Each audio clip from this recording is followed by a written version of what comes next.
কিন্তু দান দিব বুলি অতিল কুপ লৈ বুটুলি সভাতে কৰিলো অংগীকাৰ ভিতৰ লোভত থাকি বিমুখে পঠাই ডাকি ব্ৰাহ্মণক কোন ব্যৱহাৰ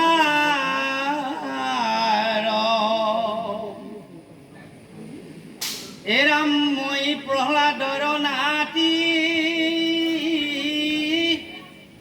হুই দেৱে মিছা মাতি অতেবে তু উচিত হইবে মোৰ অনাইবু বংশৰ নাম কৰি গৰিত কাম তেতন নিগত যেন চুৰ এৰা সত্যত পৰে বাপ নাহিয়াউৰ মহাপাপ আপুনি কহিলা বহুমতী সবাকো সহিবে পাৰো অসত্যবাদিত হাৰো তাৰ ভয়ে যাওঁ অধুগতি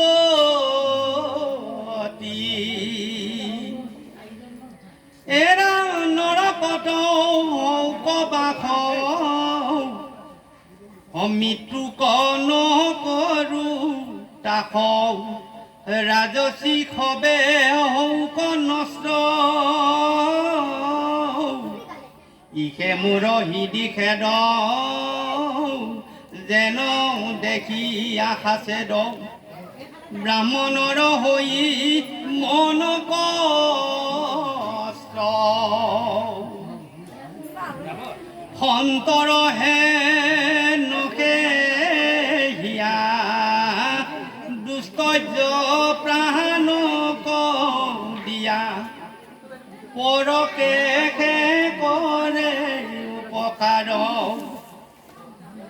পূৰ্ব কথাই আছো শুনি জীৱ দি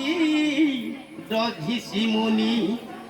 কাৰ্য সাধি লন্ত দেৱতাৰ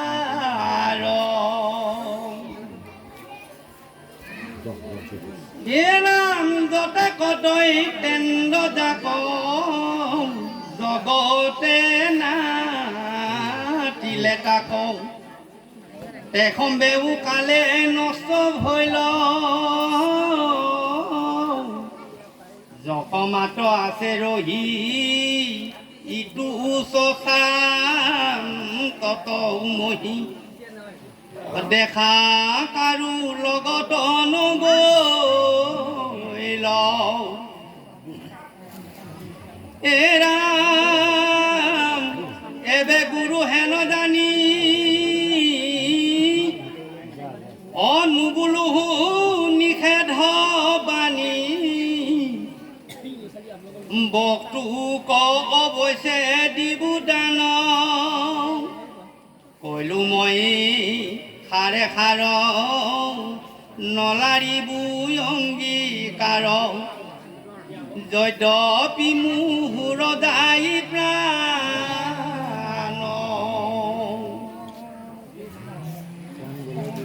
হে ৰাম দেৱে আখি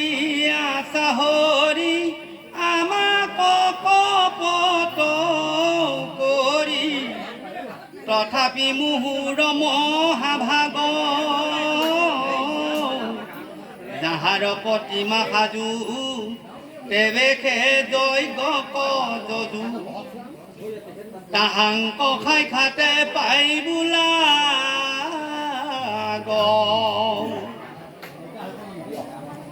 অসহস্ৰে পৃথিৱী খান বিষ্ণুক কৰিবু দান অচি বহু বিষ্ণুৰ চৰণ শৰণটো কওঁ যেহি লাগে যেন মোৰ হৌক ভাগে মৃত্যু ক নকৰোঁ গণ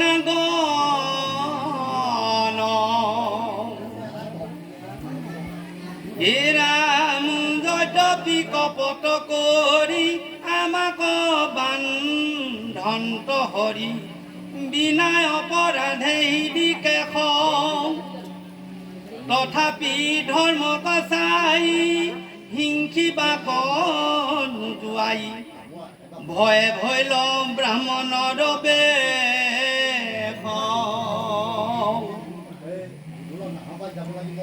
হে ৰাম দেৱে মুনি খাই কৰি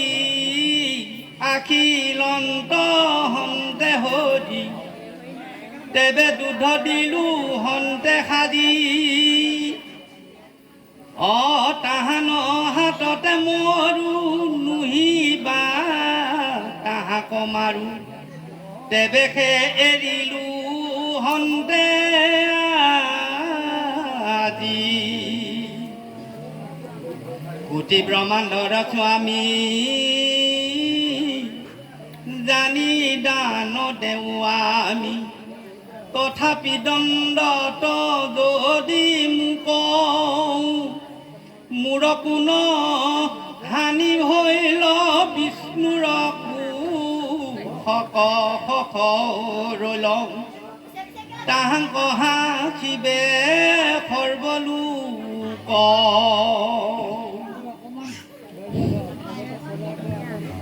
বাৰু বৈষ্ণৱসকল আইসকল ইতিমধ্যে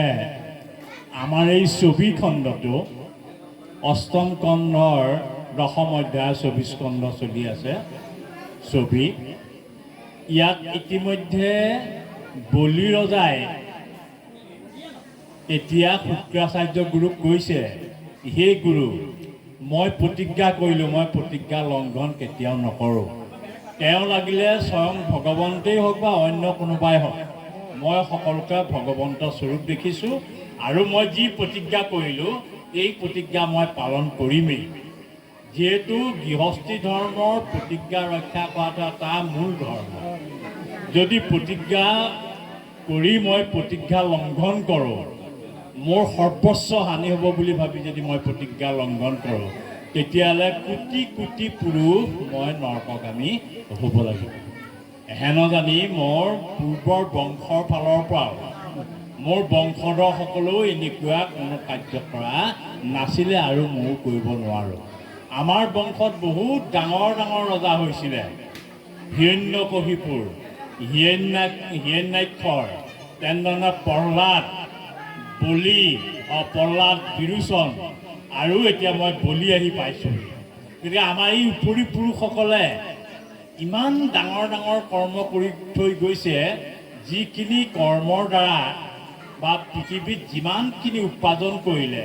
যিমানখিনি সঞ্চয় কৰিলে এইবিলাকতো একোৱেই নাই কিন্তু এটা কাম আছে কোনে সত্য ৰক্ষা কৰিছিলে সেই কথাটো সদায় আছে গতিকে যদি স্বয়ং বিষ্ণুৱে আহি মোক চালনা কৰিছে কৰক তাতো আপত্তি নাই তেতিয়াহ'লে ভৱিষ্যতৰ কাৰণে মোৰ পৃথিৱীত এটা বা যুগে যুগে মোৰ নাম থাকি যাব যে মই এজন সত্যবাদী মানুহ বুলি আৰু বিষ্ণুৰ অপজয় এটা থাকি যাব ইয়াত সদায় বিষ্ণুৱে এনেকুৱা কৰিলে বুলি সেইকাৰণে হে শুক্ৰদেৱ তুমি মোক বাধা নকৰিবা মই মোৰ প্ৰতিজ্ঞা ৰক্ষা কৰিমেই মই প্ৰতিজ্ঞাবদ্ধ হ'লেও মই 3 পদ ভূমি দান দিম তাৰ বাবে লাগিলে মোৰ থাকিবলৈ জেগা থাকক কিংবা নাথাকক এইবিলাক কথা মই চিন্তা নকৰোঁ মই সত্যৰ পৰা কেতিয়াও বিচলিত নহওঁ এই বুলি শুক্ৰাচাৰ্যক এই বলি ৰজাই এই কথাখিনি কৈ আছে ৰাম এতেকে বচন শুনি কুধিলন্ত শুক্ৰ মুনি বলি কমাতন্ত মহাৰাগে হাওৰে দাৰুণ পাপ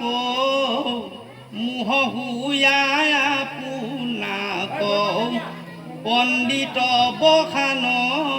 কাৰয়াগে এৰা তোৰ ত্ৰাণ নাহি আৰ কিনু ভৈলি দুৰাচাৰ দানৱ কুলৰ ধূমকেতু আপুনিও ভৈলি ধ্বংস দ্বিতীয়দতেক বংশ সবাৰো নাশ কতই হেতু এৰা তাৰে জ্যেষ্ঠৰে তোৰ বচন শুনিলে মোৰ বাইক নবাধিল তোৰ বাপে কালিৰ চোৱাল হুই মুহুক বুলখনুই অহত্ৰচি হৌ মূৰ পাখে এৰাম হেন চন্দ্ৰ সাপৰ পাই নকম্পিলা বলিৰাই নেৰিলা সত্যক ধৈৰ্য ধৰি বটুক কৰিয়া মান বুলন্ত লৈক দান শুনি হাত পাতিলন্ত হৰি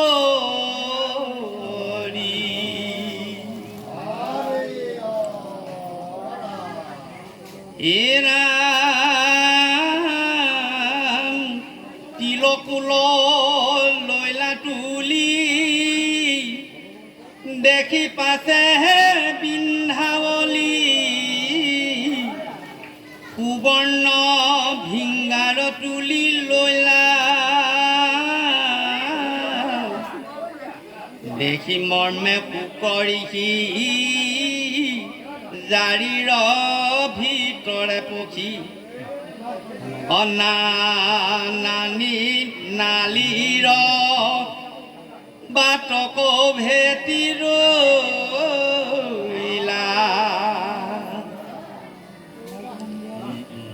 এৰাম দুংকাৰন্ত মহাদৈ অটুপে পানী নপৰৈ বলিৰ আফুক দেখি চিত কিয় নপৰয় পানী চাওঁ বুলি চক্ৰ পানী পাত থাপ দিয়া ধৰিলা নালি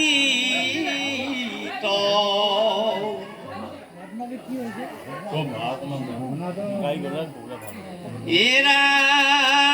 মায়া কৰি খুব কৰি কি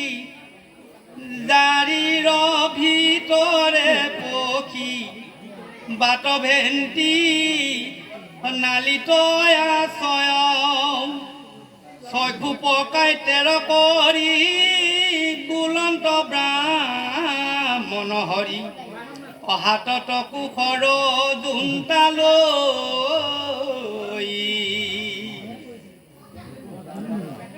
হে ৰাম ভিংগা হুয়া ভিংগ বংশীৰিষি ভৈলি কিনো কৰিষি সোণৰে ধম মহা পাপী সমস্ত সভাৰ আগে কদঠিলি যত লাগে তোৰ ক্ষমা নভৈল তথাপি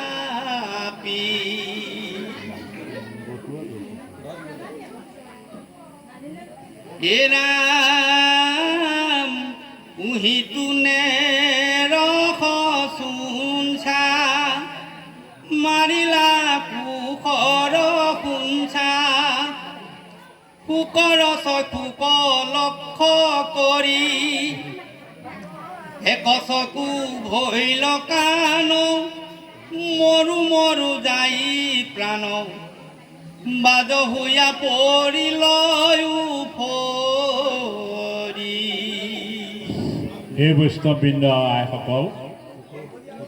ইতিমধ্যে বলি ৰজাই 3 পদ ভূমি দিবৰ কাৰণে অগ্ৰসৰ হৈছে। এটা হাতত তিল আৰু কুশ লৈছে।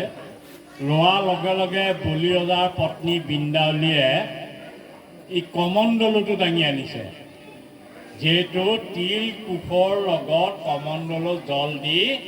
এই এটা নিয়ম আছে, সেই নিয়মতে দান দিয়ে। তেওঁ এই কমণ্ডলুটো দাঙি আনিলে, তেতিয়া ইতিমধ্যে শুক্ৰাচাৰ্যই দেখিলে সৰ্বনাশ হ'ল আৰু বংশ শেষেই কৰিলে আৰু। তেতিয়া শুক্ৰাচাৰ্যই অন্তৰ্ধান হৈ সেই জাৰিটোত সোমাই দিলে, মানে যিটো কমণ্ডলু তাত সোমাই দিলে। আৰু ইতিমধ্যে বৃন্দাৱলীয়ে ৰজাৰ হাতত পানী পাতিছে, পানী ফুল হৈ আছে, নপৰে। তেতিয়া বামুণৰূপী ভগৱন্তৰ ওচৰতে আছিল নহয়, তেওঁতো জানিয়ে আছে, চাওঁ জাৰিটো চাওঁ বুলি এনেকৈ চালে, চাই পেলাই কুৰ্তা লৈ খোজ মাৰি দিলে যায়। তেতিয়াই এই শুক্ৰাচাৰ্যৰ চকু এটা ফুটিব। তেতিয়াৰ পৰাই জগতত শুক্ৰাচাৰ্যৰ এটা চকু কণা বুলি প্ৰবাদ থাকিব। আৰু তেতিয়া ভগৱন্তই ভাবিছে, তই ৰাজসভাত মোক স্বয়ং বলিয়ে এইখিনি দিবলৈ বিচাৰোঁতেও তই মোৰ বিকৰ্থনা কৰিছ, ৰাজসভাত শুনাইছ যে নাৰায়ণে আহি এনেকুৱা চল বুলি কৰিছে। পূৰ্বতো তহঁতৰ বংশ এনেধৰণে নাৰায়ণেই বধ কৰি আহিছে, আৰু এতিয়াও চল বুলি কৰি পেলাই মোৰ এনেকুৱা মানে গুঞ্জ নষ্ট কৰিছ। গতিকে তোৰ চকুটোকে ফুটাই দিওঁ বুলি তেনেধৰণে চকু ফুটাই দিয়ে। সেইখিনিলৈকে আমাৰ পাঠ গৈছে। এই কুশে কুশে কুশ থাকে নহয়, কুশডালে তেওঁ যেতিয়া একেবাৰে সৰু ৰূপ ধৰি আছিলে শুক্ৰাচাৰ্য, এই নলাডাল আমাৰ দেখছে, এই কেটলি নলাটোৰ নিচিনা একেই নহয় জানো কমণ্ডলুটো, সেই নলাডালত পঠাই দি দিছে পানী কৰিব নোৱাৰাকৈ। যেন তেনে এই প্ৰতিক্ৰিয়াটো কৰিব নোৱাৰক। কিন্তু য'ত ভগৱন্ত আছে তাতনো কি বাধাই ৰাখিব পাৰে, নহয় জানো বাৰু? যে ভগৱন্ত আছে তাতনো কিবা বাধা দি ৰাখিব পাৰেনে? গতিকে ভগৱন্তই নিজেই শুক্ৰাচাৰ্যই চকু ফুটাই দিয়ে। এইটো এটা কথা আমাৰ মাজলৈ দিছে, এইটো কথাই যে সমাজত কেতিয়াও ঈশ্বৰ বিৰোধী কামৰ কাৰণে মানুহক উচতনি দিব নাপায়। যিবিলাক কৰ্ম কৰিলে ধৰ্ম হয়, তেনেকুৱা ধৰ্ম কৰ্মবিলাকত যিসকলে বাধা দিয়ে তাৰ চকু এটা সদায় কণা হৈ যায়। এতিয়া নহ'লেও পৰৱৰ্তী জন্মত সি হয়তো কণা হৈয়ে জন্মগ্ৰহণ কৰিব লাগিব। এই কথাটো আমাক ভাগৱতে জ্ঞান দিছে।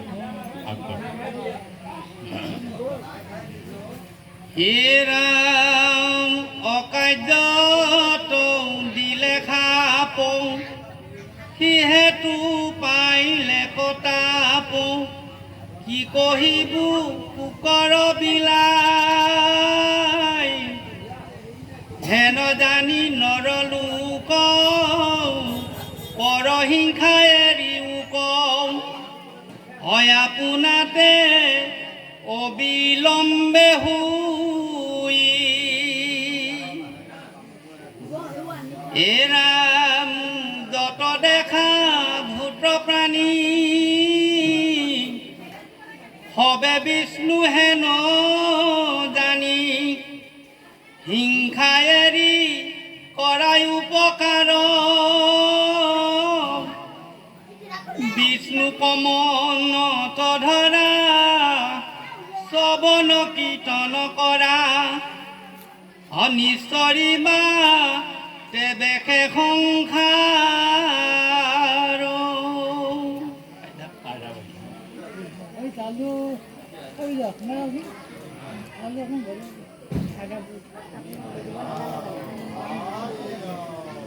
হে ৰাম শুনিও সভাসদ,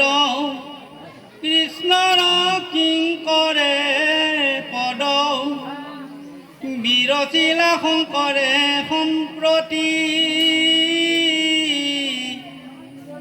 অপৰিহৰায়ন কাম, ডাকি বোলা ৰাম ৰাম, দেৱে যাইবা বৈকুণ্ঠ কপতি।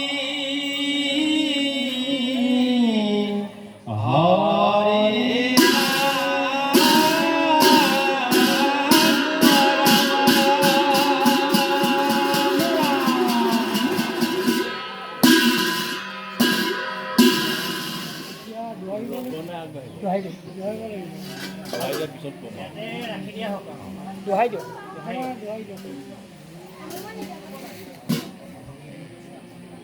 এৰাম যত দেখা ভূত প্ৰাণী হবে বিষ্ণু হেন জানি হিংসা এৰি কৰাই উপকাৰ বিষ্ণুক মনত ধৰা শ্ৰৱণ কীৰ্তন কৰা অনিষ্টৰি বাটে বেখে সংসাৰ উনি কহভাগদ কৃষ্ণৰ কিংকৰে পদ বিৰচিলা শংকৰে সম্পত্তি পৰিহৰায়ন কাম ডাকি বোলা ৰাম ৰাম যেবে যাবা বৈকুণ্ঠক হৰে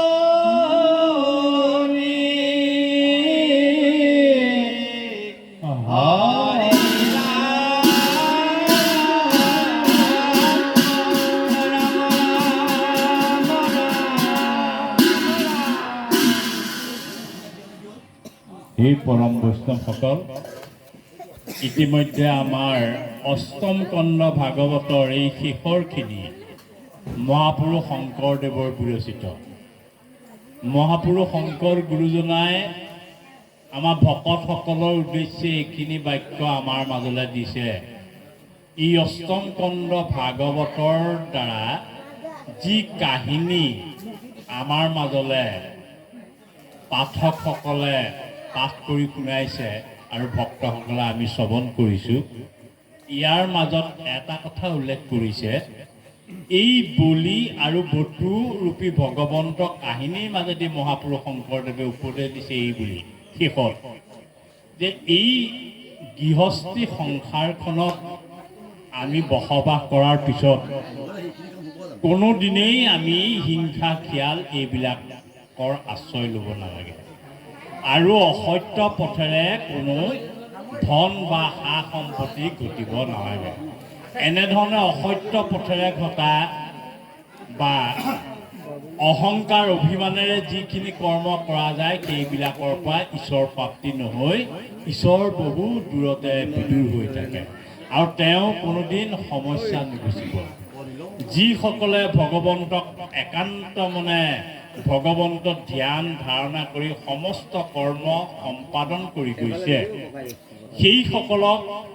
পৰম পুৰুষ পৰমেশ্বৰে কৃপা কৰিব সকলো সময়তে তেওঁ সকলো বিপদ আপদ পৰম পুৰুষ পৰমেশ্বৰে কৃপা কৰিব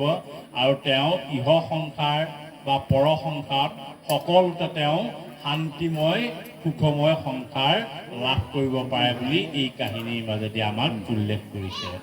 এই অষ্টম স্কন্ধ ভাগৱত অতি ৰহস্যজনক ভগৱন্তৰ পৰম ভকত দুজন জয় আৰু বিজয় প্ৰথমতে সাপবস্ত হৈ কশ্যপ ঋষিৰ বীৰ্যৰে দিতিৰ গৰ্ভত হিৰণ্যকশিপুৰ আৰু হিৰণ্যাক্ষ জন্ম হৈছিলে আৰু সেই হিৰণ্যকশিপুৰৰ পুতেক আকৌ মহান ভক্ত হৈছিলে এই কাৰণেই হ'ব পাৰিছিলে তেওঁৰ মাতৃগৰাকী কায়াধু পৰম ভগৱন্তৰ একান্ত সেৱক আছিলে সেইকাৰণে সেই অসুৰৰূপী হিৰণ্যকশিপুৰৰ পুতেক অসুৰ নহয় কি হ'ল পৰম ভকত হ'ল এই কাৰণেই মাতৃগৰাকী একান্ত ভগৱন্তৰ ভকত হৈ সেৱা সমস্ত গৃহস্থী ধৰ্ম ৰক্ষা কৰিছিলে সেইকাৰণে তেওঁৰ পুত্ৰ ভকত প্ৰহ্লাদ হ'ল আৰু সেই প্ৰহ্লাদৰ পুত্ৰই কৈছিলে বিৰোচন এই বিৰোচনৰ মহাভকত আৰু বিৰোচনৰ পুত্ৰই কৈছে এই বলি যায় যি তিনিপদ ভূমি দান কৰিছে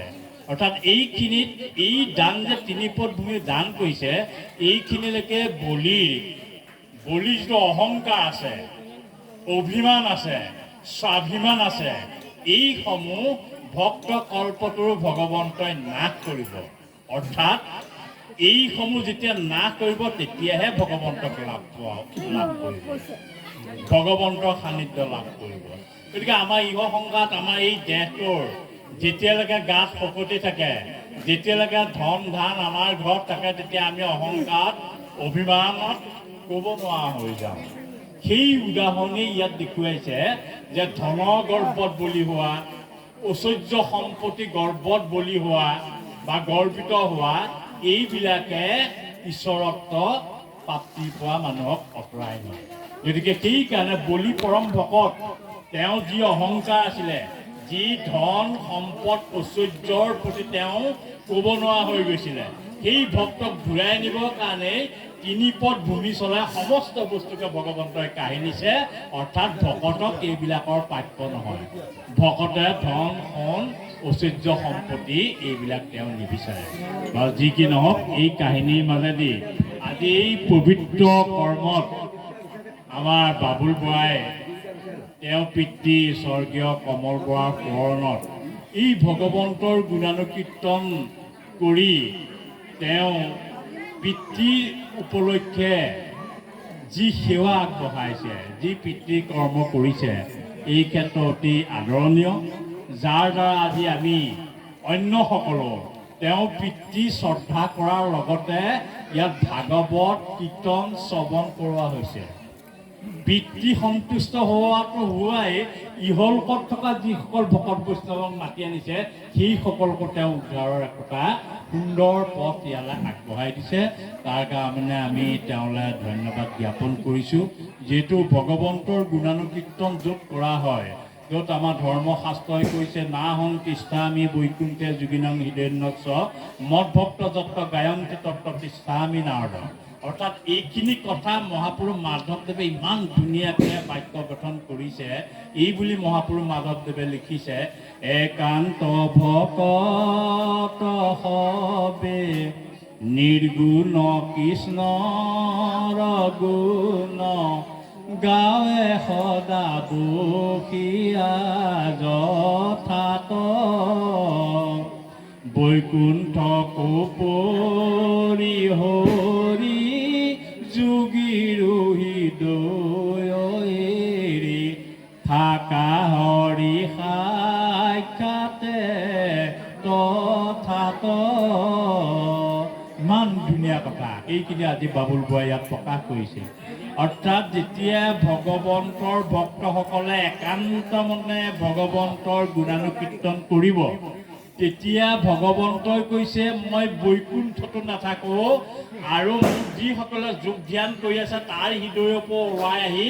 য'ত মোৰ গুণানুকীৰ্তন কৰে মই ততেই বিৰাজ কৰোঁহি। এই বুলি কৈছে। এইখিনি কথা আমাৰ মহাপুৰুষ মাধৱদেৱে কথা শাস্ত্ৰৰ মাজে আমাক বুজনি দিছে।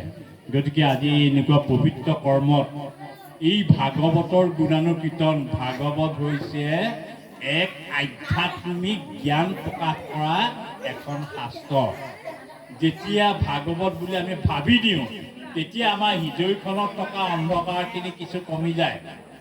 আমাৰ হৃদয়খন অন্ধকাৰ হৈ আছে, সেইকাৰণে ঈশ্বৰৰ ৰূপটো আমাৰ দৰ্শন নহয়। আমি চকু মুটিলেও ঈশ্বৰৰ ৰূপটো বৰকৈ ইয়ালৈ দৰ্শন নহয়, মানে অন্ধকাৰ হৈ আছে। এই ভাগৱতৰ মাধ্যমে হৃদয়খনত পোহৰৰ সৃষ্টি কৰিব। পোহৰ সৃষ্টি কৰিব, অৰ্থাৎ ভগৱন্তৰ গুণানুকীৰ্তন বেছি অবিৰাম ভগৱন্তৰ গুণানুকীৰ্তন ল'বৰ কাৰণে আমাৰ মন যাব। আৰু মন যাবৰ কাৰণে সেইকেইটা ভাগৱতে কৈছে নিৰন্তৰে বলা ৰামৰ ৰাম, আন সমস্ত কাম এৰি দিয়া, অন্য কাম এৰি বা চাৰি মানুহ এৰা, এই মানুহ এৰা নিৰন্তৰে ভগৱন্তৰ গুণানুকীৰ্তন কৰা। যেনে ব্ৰহ্মপুত্ৰ নৈখন বৈ আহিছে, তাত ক'তো অকণ খালী জেগা নাই পাৰ হৈ যাবলৈ। নিয়ন্ত শব্দটোৰ অৰ্থটো তেনেকুৱা। নিয়ন্ত শব্দ যেনেকৈ পানী একেৰাহে বৈ আছে, তাততো যাওঁ বুলি ক'লে অকণমান খালী হৈ নিদিয়ে কেতিয়াও। তেনেদৰে এই একেবাৰে আমাৰ তেজে মঙহে সকলোতে ভগৱন্তৰ গুণানুকীৰ্তন আহে। এনেকুৱা কথাখিনিকে নিৰন্তৰে বলা ৰাম ৰাম বুলি কৈছে। গতিকে এই ভাগৱতৰ শ্ৰৱণ কীৰ্তনৰ মাধ্যমে যাতে আমাৰ সমাজত বা আমাৰ এই গৃহস্থী ধৰ্মখন ঈশ্বৰমুখী হৈ সকলোৰে মাজত হিংসা খিয়াল অত্যাচাৰ এইবিলাক কমক, তাৰে এইটো কাহিনী দেখুৱালে। এইখিনিকে মহাপুৰুষ শংকৰদেৱে শেষত আমাক কৈছে যে আমি সমস্ত পৰিয়ালসমূহে বা গাঁওবাসীয়ে বা চুবুৰীবাসীয়ে হিংসা খিয়াল এইবিলাক এৰি যাতে আমি ভাই ভাই হিচাপে থাকি ভগৱন্তৰ গুণানুকীৰ্তন কৰি সকলোৱে ইজনে সিজনৰ গুণানুকীৰ্তন স্মৰণ কৰাব পাৰোঁ,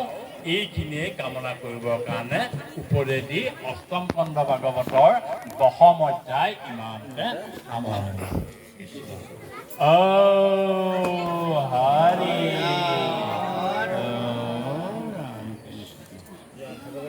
এটা কথা এটা শুনো অপাৰ অকণমান গাই দিয়ক অ প্ৰভু অপাৰ গাই দিয়ক এৰাইটো আকৌ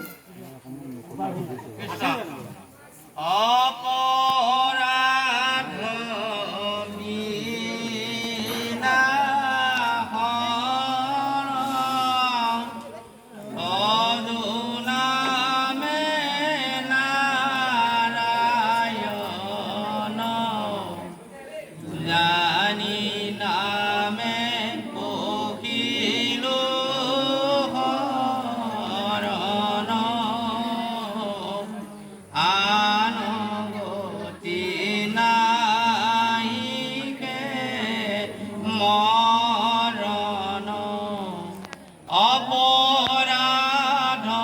ক্ষমা কৰি তুমি দয়াশীল হৰি মোক ৰক্ষা কৰি চৰণে ৰাম মোক ৰক্ষা কৰি চৰণে